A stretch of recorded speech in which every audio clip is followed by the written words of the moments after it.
Since the dust of the London 2012 Games has settled, public fears have been raised about the future of the Olympic Stadium.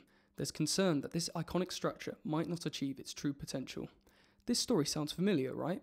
If you were to conduct a routine search on the term white elephant, you'd soon trip over the story of the Millennium Dome and how it failed to live up to expectations.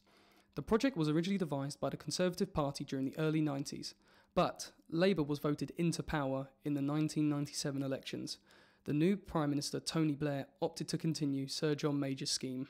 Before the opening there had been projections of 12 million visitors a year, but the dome struggled to attract half that number in its first year of life. Subsequently, the complex was mothballed for 7 years.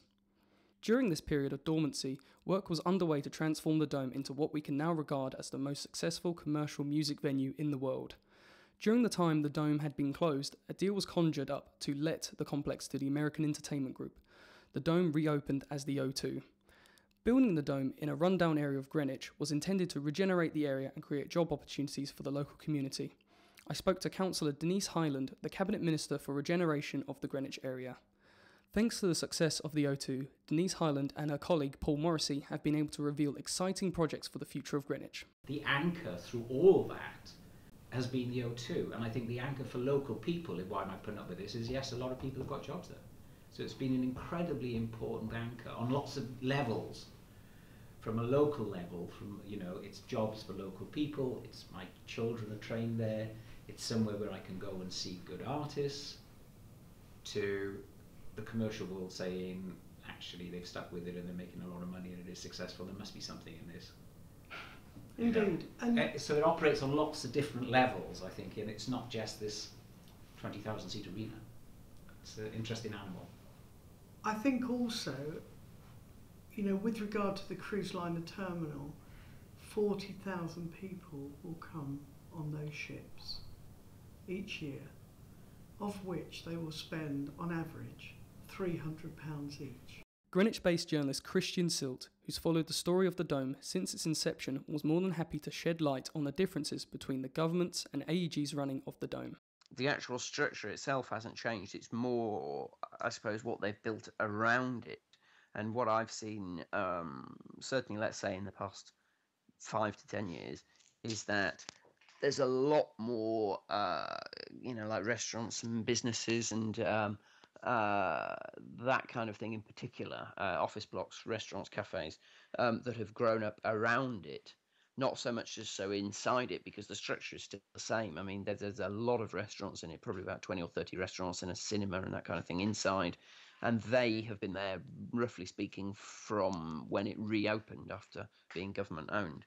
But outside, certainly in the past even 2 or 3 years, there's been a huge amount of development. And it's hard to tell whether that's geared specifically to the Dome or whether the Olympics itself had an impact. The O2 has been the host to many high-profile concerts, such as the one-night stand by Hall of Famers Led Zeppelin in 2007. The reformed Rolling Stones played 2 shows at the O2 late in November of this year. And it was during the rehearsals for the infamous This Is It 50-show extravaganza that Michael Jackson's life came to a premature end. David Campbell, former executive of AEG, recounts the troubles he faced when trying to book artists to perform at his seemingly jinxed venue. It was really hard at the beginning because obviously you have to book people in before you've actually done the show. So walking around the outside of the arena with a hard hat and boots on, in a place that was known as a White Elephant previously with Barbara Streisand's manager, isn't the easiest sales pitch in the world. But we got those people in, and we had some big acts that came in the first summer. So personal favourites like the Rolling Stones played there in the first summer, but particularly we had 21 Nights of Prince, and that was a real landmark occasion, and that really got an awful lot of people exposed to the venue. And then obviously finished off the first year in calendar terms with Led Zeppelin, who hadn't played for more than 20 years, and there were 20 million ticket applications for 18,000 seats, so very popular. He also went on to reveal the future plans of holding company AEG. So the company that owns the O2 is AEG, which is an American-based entertainment group, and they're now up for sale as a group. So that may well come to fruition during the first quarter, the second quarter of 2013. I don't think it will make an enormous amount of difference. I think at the end of the day, you're buying the property and you're buying what's there. You're not buying it to make it any different. It's still a runaway success.